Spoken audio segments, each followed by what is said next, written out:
When 16-year-old Aubrey Gooden walked into circuit court today, he was a young man facing a murder one charge and possibly a dismal future. But once inside, the defense wrapped up its case with the testimony of 3 forensic psychologists who testified that while under the influence of sodium amytal, Gooden denied stabbing Tilton Alexander. The defense and prosecution made their closing arguments, and at 4:30 the jury began deliberations.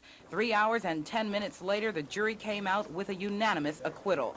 Aubrey Gooden was not guilty. The prosecution was surprised but sedate. I certainly thought that we had presented sufficient evidence. The jury thought otherwise. That's their decision, not mine, and of course we're bound by it.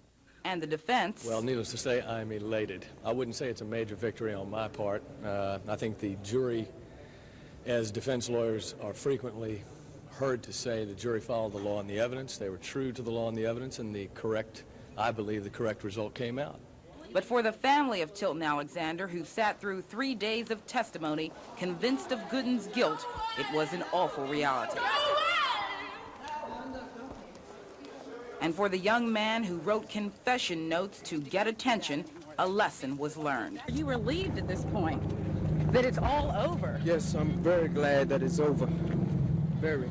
Tonight's acquittal brings to an end the final episode of the so-called Angel of Death murder trial. For Judge Winston, he called it the most unusual and bizarre case he's ever heard with his 7 years on the bench. For Aubrey Gooden, it means a new lease on life and a second chance at living at home with his mother. And for the prosecution, James Broccoletti, a disappointing defeat. At Norfolk Circuit Court, Barbara Sierra, The Daily News.